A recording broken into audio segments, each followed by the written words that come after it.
Hello and welcome to Teenagers Untangled, the audio hug for parents going through the teenage years. I'm Rachel Richards, journalist, parenting coach, mother of 2 teenagers and 2 bonus daughters. Hi there, I'm Susie Asley, mindfulness coach, mindful therapist, musician and mother of 3 teenagers. 2 of them are twins. You know, Susie, some people, when they start their podcast, they have that pre-recorded. Oh. But I like to warm up, don't you? I don't think I could just go straight in, could you? Every time we do it, I have to kind of remember, what is it I do again? And who am I? So I think Anyway, it's good. Yes, I think it's good. It gets our brains whirring. Anyway, today's going to be a chat. Yep. Which we've done in the past, and it's to kind of mop up ideas that we've been having or that we've been seeing. Hopefully you'll like it. If you don't like it, that's fine. And also, if you are only interested in specific things, I will have chapters, so you can just switch through to the next. Smart. That's smart. Or you can just switch it off. You can switch it off. Just go and do something more interesting. So let's just do our reviews, because we have a couple of really short reviews. From Kathy. Thank you so much, Kathy. It says, thank you so much. I started listening to your podcasts last year. Now I'm going back to the beginning to hear all the episodes I missed. Your ideas are really helping me be a better parent to our 3 teen boys. Thank you so much. Oh, thank you, Kathy. Do you know what I did? I messaged Kathy saying, hey, Kathy, do you have any other things you'd like me to talk about boys? Because I keep thinking, let's do some more stuff on boys. Yeah, I quite fancy that. Anyway, I've got fantastic podcasts. This is from A Grateful Mum. Such helpful tips and ideas to help us support our teens. Thank you both. Kiss, kiss. That's lovely. Wonderful. It's short and sweet, but meaningful and very, very kind. Thank you. Susie, let's start with your idea, which was let's talk about not taking things personally. Oh, yeah, that's a good one. Well, that was and is, I think I've just integrated it now, but it was my conscious mantra for a while. It's not personal. Well, we do have to. That's the thing. You have to remind yourself to, if you're going to switch your way of thinking. Yeah, absolutely. And, you know, for many areas of my life, but if we're talking about teenagers, it's not personal. And of course it can be. Of course, there's a, massive grey area. But a lot of the stuff isn't personal. It's just such a great reminder when things are kicking off. It's usually not personal. There's so much stuff going on in a teenage brain, hormones, all of that. The world is supposed to revolve around them. That's what they're sorting through and what they're trying to work out. It's not because they are being super selfish and don't like us, etc., etc., etc. It's just because they're... But we're human beings, and it's very hard because I think when kids become teenagers, there is so much happening. And emotionally, in terms of workloads, in terms of social schedules, and I think it can be so difficult for them to emotionally regulate themselves. And they'll lash out at the safe space, which is us. So it's not personal. It applies to, when they're lashing out, just like you've said. Also, when they prefer to be with their mates, suddenly, they're meant to. That's the time that they're meant to be with their mates. Yes. And we so often find that difficult. And understandably, I've also been in that space.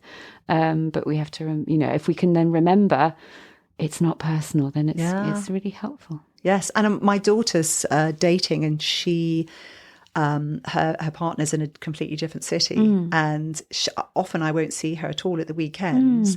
And we've had that conversation, and it's strange because you get an adjustment where normally your house feels like this, and now it feels something's missing. Yes. So it takes a little bit of adjustment, and she always says, it's not because I don't want to see you. And that's okay. She doesn't need to say that to me, but we do have to remind ourselves that it's that they are seeking out a path in the world. Yeah. And it's interesting because it's funny that you raised that because my husband is in business. Yeah. He's an investor. And I was in business originally, and I ended up in business journalism. And I find business fascinating. I love it. And he's been working, what he does is he invests in companies and then spends all his time nurturing the people who are there by being on the board and just working with them to help, like a dragon, they used to call them. Yeah. And he's been working with one guy for years, and he was having to have a discussion today about it's a package, and it's him giving this guy more money. And my daughter was asking him about it and said, so, how are you feeling about the negotiation? And he said, oh, fine. And my daughter went, yeah, but won't it feel hard? And he said, look, this guy will negotiate if he's in a corner with 5 lions on him. That's how he's built. And that's why I like him, because he's good for that particular role. So I go into a negotiation expecting a hard negotiation, and it's not personal. No. So I'm fine. I absolutely don't mind at all. I prepare myself. And I love that, because I think that's where it comes into just our worldview. Yeah. That we have to, when we're making those really difficult calls where we're having to call people or discuss things that we find uncomfortable, a lot of the time they're not personal, They're not. But we feel emotional about it. And if we can build up that awareness, which is what it is, always awareness, oh, look, I'm having that feeling again, like it's personal. Remember, it's not. So we build up the awareness so that when it comes, which it will, it comes and goes like most things. Oh, here it comes again. It's not personal. Okay, we're all right. I can do this. I'd like to talk about something that's been happening with my daughter. She decided to help her friend who had committed to doing 100,000 steps to raise money for a school in Malawi. Gosh, that sounds amazing. Which is an amazing thing to do, because we were talking about do hard things, about teenagers stretching themselves. And so what she was going to do is walk around London. Now, 100,000 steps is really a long way. Yeah, that sounds like a really long way. And so they set out early in the morning and it got to really quite late in the evening when I was going to bed, and I messaged my daughter and said, how are you? And she'd sent me a couple of screenshots during the day of how much they'd walked, and she was still at 63,000 steps, which is a really long way, but that's still a really long way to go. And I just said, but are you okay? And she said, well, my hamstring's really hurting now. And, it wasn't that comfortable. And I wanted to give her an out, because I thought, don't blow yourself up. I mean, she races. I said, don't destroy your body for this, because it's not really it's not your deal. I mean, this girl has committed to this, and I'm so impressed that you're supporting her. But your name isn't even, that people aren't putting money in to support you, although we did, a few of my friends did. And we went to sleep. And then the next morning, we discovered she had finished it. Wow. She was hobbling. But, coming home, she couldn't walk. No. But I just thought, gosh, that's really interesting. And she said to me, Mummy, I know that I'm at a stage now where I can be happy no matter what, because I've learnt how to deal with difficult things, how to get through pain. Not that getting through pain is a good thing, but it's not, it's not life-threatening pain, and that I can enjoy myself no matter what. And I thought, wow, what an amazing thing to be able to do. And the reason I'm talking about this is I want to help parents who are starting out of this teenage journey, because it can feel very fraught and unstable and scary, like the wheels are about to fall off. And I say that from experience, because this same child, as a tween, suddenly fell apart, like really properly, devastatingly lost it. And I just didn't understand what was going on. It turned out she had ruminative OCD, and that there were no therapists available at the time. So I bought a book on Amazon and we worked through it. And this amazing girl learned how to manage it. That's incredible. A couple of years later, we hit another wall where she started feeling actual physical symptoms of anxiety every time she had to talk in public, to the extent that her throat would close up, her palms would sweat, she'd shake. Yeah. And she said, we tried everything, all the kind of mindfulness and breathing, and I have talked about it before, but we eventually found that putting her on a course for a week, which is a really not expensive course, and it's incredible. It's got bursaries, learning to debate, completely transformed things. And she's now representing her school at national level in debating competitions. And my point is that this stuff was not easily won. It was really hard. She's had these bumps in the road, but that's not unusual. I think a lot of our kids will go through really difficult stages. If they don't, it's going to happen later. We are all going to really struggle at some point.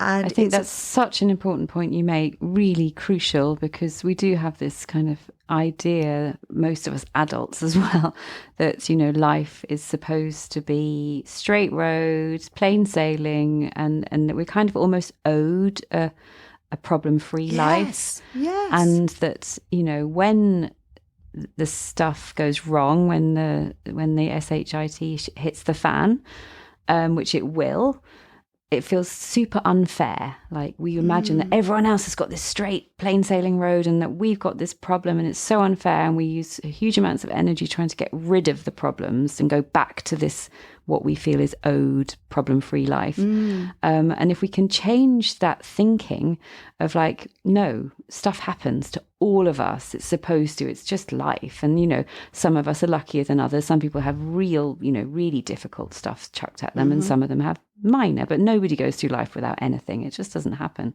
So if we can teach our kids that that is a part of life, not something that we try and eradicate panicking when it arrives, and give them the tools to expect it and learn to manage, like you're talking about, so resiliency, then it's a really different way of approaching it. And most of us adults find that really difficult, and we find it doubly difficult when we see our kids struggling. Really, yes. When stuff happens to our kids, that's like double whammy. Ow, yuck, horrible. That's unfair. Let's get rid of it.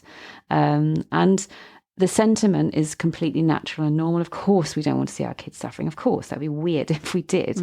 And of course, we don't want to have difficulty in our life, but we will. Like, and it takes up so much energy. It's scary, isn't it? And to accept that, okay, this has happened, and then how can we deal with it rather than resisting that it's even happened, is a very different way to approach it, and a much more sort of wholesome. And also we know at the other end, I know for myself, and for many of my colleagues, friends, and also my kids, the stuff that is difficult is the stuff, like you said with your daughter, is the stuff we learn from. Yes. Like the hardest things I've been through in my life, I wouldn't be who I am today without them. You know, I'm actually really grateful for them now. So if we can already introduce this idea that stuff will happen, it's not if, it will, and you know, not preempting and inviting trouble, like that would also be weird, but you know, an expectation of it, and that's also taught to kids through mindfulness in schools. It's part of the course. It's really important, right? And in a way, being able to be open with our kids that you've had challenges in the past and that you had to confront them and that you dealt with them and you come out the other end and it does make you a bigger, stronger person, and it will pass. And it's really interesting because objectively, if you looked at her, you'd think she had a gilded life. Yeah. Because she's beautiful, she's incredibly accomplished, and other kids looking at her, so the kids who are just starting school looking at her would go, oh, she's so lucky, she's amazing, she's so good at this. And they don't see all the things she's had to go through to get where she is. And hopefully none of them will suffer those things, but it happens. That's a really important point and one worth making for our kids, isn't it? Yes. Nobody doesn't have stuff. No. And even the ones that look like they don't. There's, you know, it's the swimming legs under the water, isn't it? And I think very much, particularly those really early years, sort of 12, 13, 14, they feel very, very vulnerable when they start school and they're all put on a face. And the ones who are looking around them thinking, wow, everybody's got this sorted, we need to say to them, they haven't. No. Don't worry, they're all as scared as you are. They're just not showing it. And it's normal. It's normal. It's normal. Oh. And it's really... Hats off to your daughter, though. She's amazing. She's just, you know, she's dealt with it. Yeah. And hopefully it will stand her in good stead. And it's coming back to my husband with his business. Yeah. It's fascinating because this particular guy who he's been working with, he will negotiate his way in a corner. Yeah. He really believes in his business. And he's gone through, you know, years and years of working ridiculous hours every day of the week, even the weekends, putting all his money into it. Yeah. And many times it looked like the business was going to fail, but he believed in it. So he kept going back. And it's now taking off and taking off big time. And what's fascinating is, you know, the people who will see, hopefully he will be rewarded for what he's put in, but people will see him making good money and they'll think, oh, it's not fair. Overnight success. Yeah. And they will not see the incredible work that he's put into it. So I just call out for resilience and just working. If you believe in something and you want something, it's about, you know, it's never that easy. No. As Usain Bolt said, what does he say? He said, how fast did he run? Was it? Oh, I won't say it because I can't remember the exact number. Pretty fast. No, it's seconds. 9 seconds. 9 seconds. Yeah. And he said, I worked 6 years to run 9 seconds.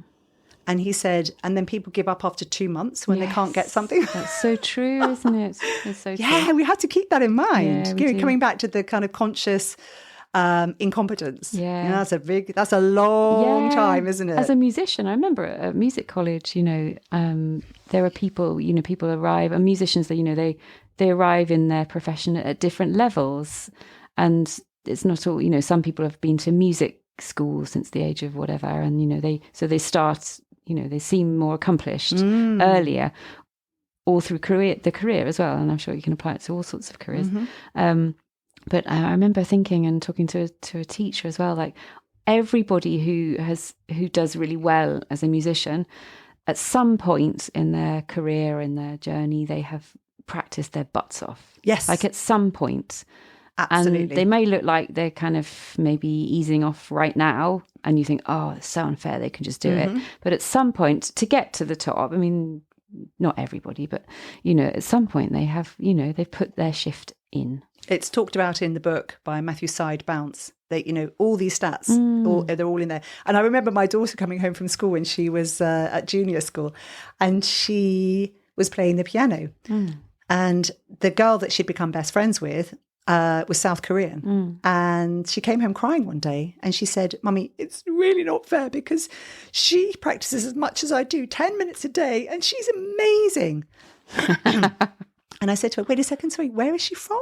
And she said, because I said, that doesn't sound like an English name. And she said, she's South Korean. And I said, yeah, make that an hour a day that girl is practicing. She is not practicing 10 minutes a day. No. And it was true. And maybe she started when she was 4. And she started when she was 4. So yes, we can't get there without the practice. No.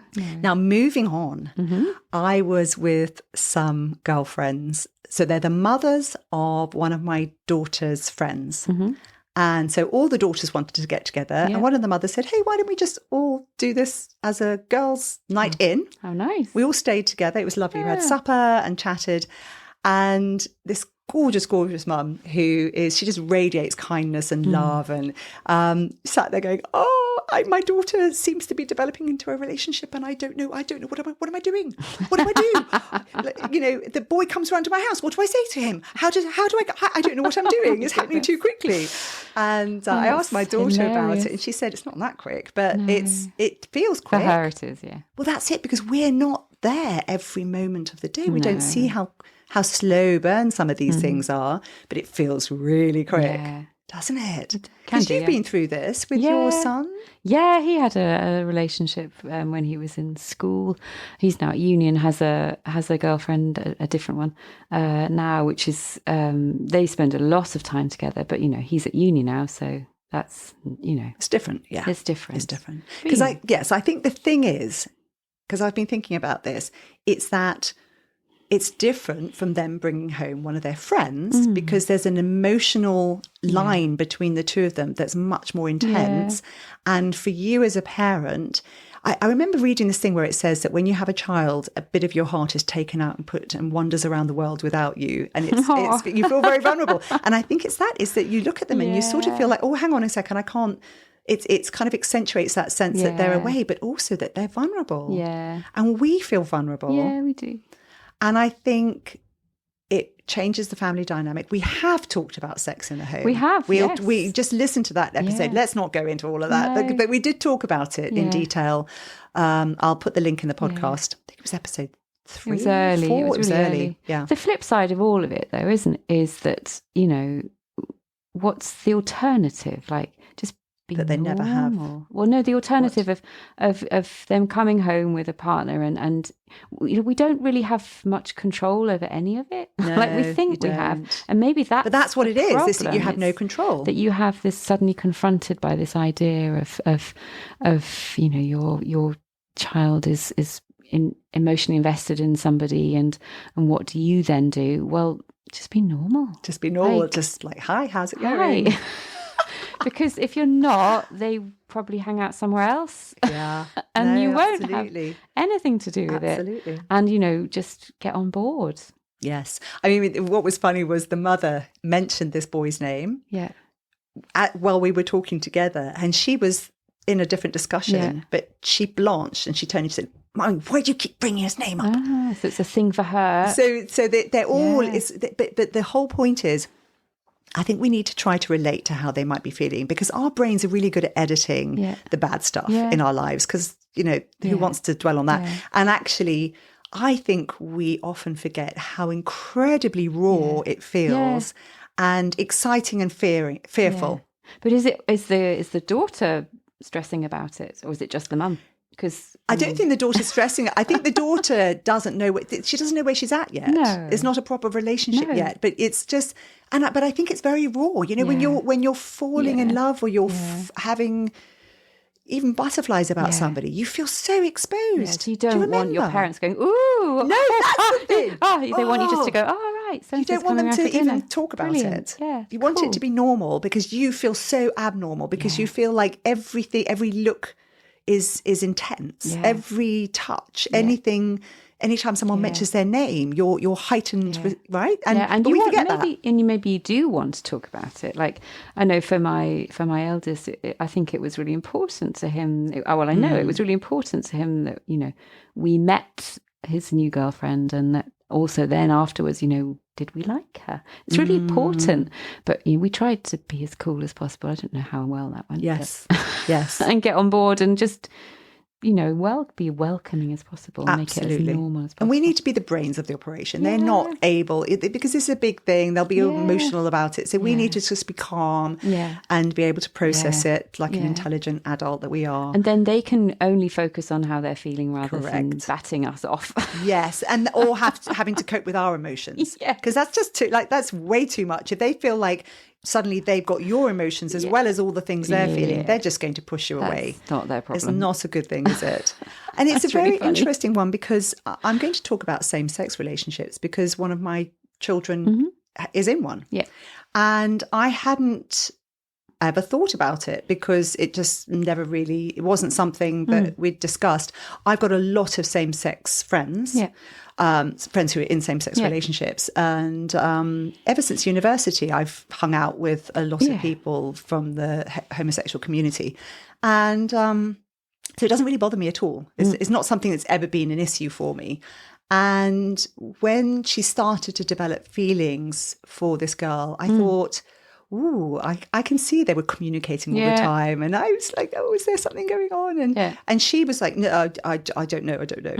And it was me who said, are you suffering internalized homophobia here? Is there, because it looks like you're in a relationship, but you're not. And it was so funny, because it helped her just go, oh yeah, actually, maybe I am.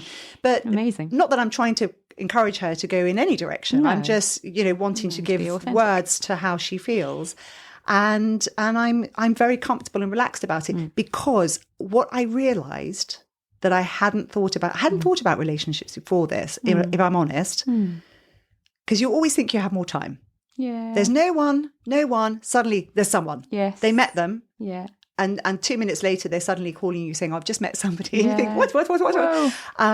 The most important thing is the quality of the relationship. Yeah. The kindness. This relationship is so beautiful. It's so loving and kind, and they write things to each other that I think, why can't my husband write me those things? So it's actually, I think that to me is what then clicked, where I thought that's what we need to focus on, not anything else. No.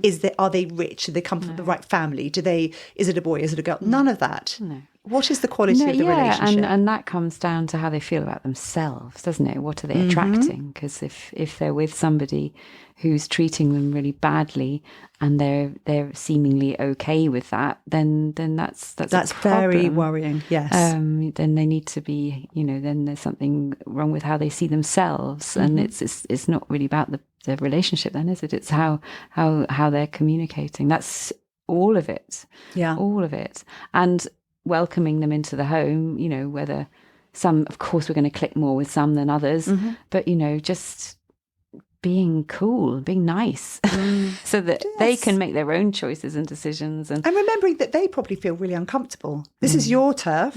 They're having to come into your turf. Yeah. Just be welcoming and nice. If you like them, just say, oh, I really like them. Yeah. Don't be too effusive. Don't go, oh my God, that would be the most amazing done. Oh my God. I want him in. If you start, if you start really, really taking to them. I've had that where I've been talking to someone and she said, my child was dating somebody and then the mother was a bit over the top and it made me feel really uncomfortable. Because these relationships come and go. Yeah. And then if you were too overboard about it and suddenly they've split up, now where are you? It's weird. And they just won't hang out in your home. They won't hang out. No, exactly. And if you don't like them, keep it to yourself. Totally, 100%, 100%. Listen to the one we did on if you don't like your teens friends. Yeah, do it for your kids. Do it for your kid, yeah. And I think one of the reasons it can feel awkward is you suddenly are confronted with, what are my values? I think that it comes back to that. And I think it's much easier if we think about our values before we're confronted with a situation like that, rather than when we're suddenly confronted, because then you've suddenly got to say, are they allowed to sleep in the same bed together? Yes. Are they, what contraception, have I discussed contraception with them? What age am I allowing this to happen? You have to start thinking about all those things suddenly. Yeah. And if you haven't, that's also fixable. You can just it's fixable quickly. Well, you just have to listen to all the podcast bits that are about that, because values really are important. Important. I think, because I kept thinking, how do I know what my values are? And I think often we find our values when we bump up against values that we disagree with. 100%. Yes. So when I feel a bit uncomfortable, it's usually because, and then I can explore it and think, is this prejudice or is this a value that I've discovered here? Yes, because those are very different spaces. Yes. Yeah. And if there's stuff that, the partner is doing or not doing that we don't like, that does bump up against our values, we can mirror that back, can't we? We can say, well, I've noticed that, how do you feel about that? But we don't really have any control anymore. No. And the more we try and have control, the less we will have. Yeah. I think that's absolutely right, because they will challenge. If you try and set a hard boundary, you're just going to get them bump up against it harder. So saying, I've noticed that so-and-so does this, that seems strange to me, or how do you feel about it, is then opening for a conversation. I like that. That's rather a nice than, way I've seen them doing that, you'll never see them again, bang. That's not going to happen. No. I love that. That opens them up to thinking about it. You say, it feels odd to me. How does it feel to you? So that then they can reach into their value vault and think, actually, that's always something I disagreed with you over. And it suddenly consolidated that. Or they'll go, oh, actually, yeah. And you can pick your words really carefully and go, I'm surprised. It surprises me, rather than even have any, value judgments in it. It surprises me. How do you feel about it? What does it feel like for you? Yes. And just see what they say. Yes. And what's also interesting is my daughter noticed that because she was having a same-sex relationship, there were certain people in the family who, when they'd see her, if it had been a boy, they would have said, oh, how is he? Because we've had other boyfriends. Yeah. We've had lots of boyfriends coming around. I've got 4 girls. So we've circulated boyfriends. Yeah. And they're always like, oh, he's nice, isn't he? And asking about him, what does he do? And she said, I mentioned my partner and people just went dead. Brilliant. And I went, yeah, she's old. She's struggling with it. Don't worry. She'll come around. It's fine. Because the thing is, for things, who knows how things will turn out. I'm not going to worry about any of it. No. And you've got to trust your teen. You've got to know that you brought them up with values and that somehow they will hopefully come out. Yeah, and that you've got their back and you can be there when it doesn't. Yes. And quickly before we go, I wanted to mention the concept of being able to change our minds when we get new facts. And the reason I want to mention this is it's a couple of things, but also I remember my daughter once saying to me, Mummy, I feel like I've been boxed in by some of my friends. Like they think I'm this and I don't think I'm that, but I don't know how to sort of break it to them. Okay. And I said, this is when she was much younger. Yeah. And I said, but you're a teenager, you're allowed to change. Yeah. We evolve. We constantly change, and it's never more so than when you're a teenager. You're suddenly trying out different identities. If someone challenges you and makes you feel like you should be X and that you're not living up to what they hope you to be, you just say, stop, I'm a teenager. Yeah, no, that's just their own discomfort, isn't it? It's their own discomfort. I think the best way of doing that is to model it, being flexible with your opinions. And if somebody, they observe you either with them or with somebody else, coming with new information, and you go, you're gracious and go, oh, wow, I didn't know that. Oh, wow, no, I think differently about that. That's really interesting. Thank you for bringing that to my attention. You know, I've done that numerous times with my kids. Go, wow, I was wrong. Gosh, that's really interesting. You model it and they go, oh, I can do that too. You make it safe. I love that. That's absolutely obviously spot on. Authentic. No, but you really mean it. Exactly. But this came up because I was watching a piece about the Harvard economist Roland Fryer. Have you heard of him? He's a professor of economics. Yeah. And he had created this research where it basically was 104 pages academic paper with a 150-page appendix. And the research that he'd done was that he was looking into whether there was any racial bias in police shootings. And it came back saying no. And so he thought, oh, that's not what I was expecting at all. So he did it again, the entire thing again, different people he was using to do the research, same result. Interesting. And within 4 minutes of publishing, he got his first email saying, this is full of shit, doesn't make any sense. And he said, wow, you managed to read it that quickly, because that's a really long academic paper. Wow, super reading. And some of his colleagues had said to him, don't publish it. It's going to ruin your career. And he said, if it actually said there is racial bias, would you tell me to publish? And they went, yeah, of course. Wow. And it's really, and I think it's a really lovely one to bring up, because the question is, when we're presented with information, some people really react badly. It's really challenging. Angrily. It's very challenging. It's very hard for us. And the other one that I want to bring up was Adam Grant, who does stuff on social media, had brought it up. And then I looked at the original study, and it was a study that looked into whether people can pay as much attention now as they did in 1990. And that caught my eye because I've read Stolen Focus by Johann Hari. There's a lot of talk about our attention being just impossibly hijacked. Yes. And that we just can't pay attention anymore. And, you know, the whole TikTok thing where things scrolling and la la la. And so in my head, we can't pay attention. This meta-analysis of 179 studies in 32 countries, which were tests on concentration between 1990 and 2021, showed children didn't decline in their ability to concentrate. Whoa. And that adults actually improved. That's so interesting.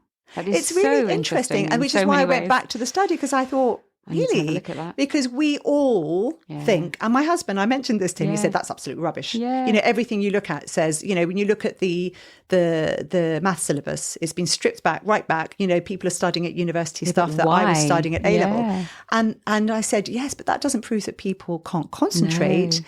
And what Adam Grant was saying was that actually we have to look behind it and say, well, it's motivation. It's the motivation to concentrate that's changed, not that we can't concentrate. That's so interesting. I'm going to go and have a look at that. Isn't That's that an so interesting one? And so interesting that we just buy into stuff that we feels it kind of fits, doesn't it? Because we all maybe feel like that's my narrative. I agree with that. Yes. And maybe we just have more distractions, so it feels like we can't concentrate as long. Or maybe we lack purpose. Yeah. And when we lack purpose, we struggle to concentrate because we don't feel good about it. And then we beat ourselves up, and then we then we scroll more. And it's actually, procrastination monkey, isn't it? Yes. And when I feel purpose about this podcast, I can sit for hours at a time doing the research for this, because I really care about it and I love it. I love learning. Yeah. But that's because I really like it. I feel purposeful. I enjoy what I'm doing. So I can concentrate. Give me something else that's really boring. There's no concentration at all. No, that's so interesting for the kids as well, because it's obviously kids and adults. And they have maybe, because the whole, the workspace is changing, isn't it? They know that they can do different jobs, which is amazing. Mm-hmm. They're not going to be doing the same career for their whole lives, like we thought we were, or partly. So the purpose idea has changed, isn't it? It doesn't matter so much. So because I can switch up, and I'm not saying that's good or bad. It's just different. And they're not motivated to keep going on. No. I mean, I remember when I first started work, my manager, a few months in, pulled me in and he said, so look around you. What do you want to be? What are out of the people here? And I looked around and thought, I don't want to be any of these jobs. Oh no. Yeah. And actually, that's the telling point when you look up, because I've spoken to lots of people in senior management who say, we can't find people who want senior management jobs. Yeah. And you've got a problem. Yes. If people lower down are looking up at you and going, no, I don't actually fancy that job. No, absolutely. It's not that they can't do it. No. They're just not motivated. Choosing not to. Yeah. I'm going to have a look at that research. That's super interesting because that goes against everything we read, doesn't it? Which is interesting, which ties in with the other one you brought up, which was changing our minds. Exactly. So, good link. I think we need to think this through. So that's it. If you found this useful, please send it to at least one person or share it on social media and send us ideas for chats. I like because these chats. I look for news stories all the time. There weren't that many news stories I wanted to, there's things about mobile phones and stuff. I'm bored of that. I've done a whole blog on that. Yeah. But if you see something you want us to talk about, then ask us. If you hate the waffle, tell us. It's fine. We might do it anyway. Exactly, because we like pressing people's buttons and other people press buttons and switch us off, right? Whatever, we can all choose. We love reviews. We love hearing from you. We read everything. If you suggest an idea, we will cover it if we like it. Yeah. If it's something important, not, what's the best ice cream in... Oh, can we not do that one? That sounds quite fun. We might slip that into one of our podcasts. Anyway, you can find all of our old episodes on www.teenagersuntangled.com and also sign up for my newsletter, which is chock full of news about teenagers. Yeah, it's brilliant. And it's really also brilliant. about podcasts I've been listening to. If I hear a podcast I think is really good, I will share it with you. Susie, you have a newsletter. I do. I'm a bit sporadic at the moment with it because I'm doing other stuff. But Susie has a very, very long list of amazing things that she wants to do, and there's only one Susie. Yeah, which is good and bad for people. So how do people reach you? You can find me. My website is www.amindfullife.co.uk, and all my links to social media and all the stuff I do is on there. So find me there. Brilliant. Don't forget to hit the follow button so you don't miss a thing. And that's it from us. Big hug. Bye-bye for now.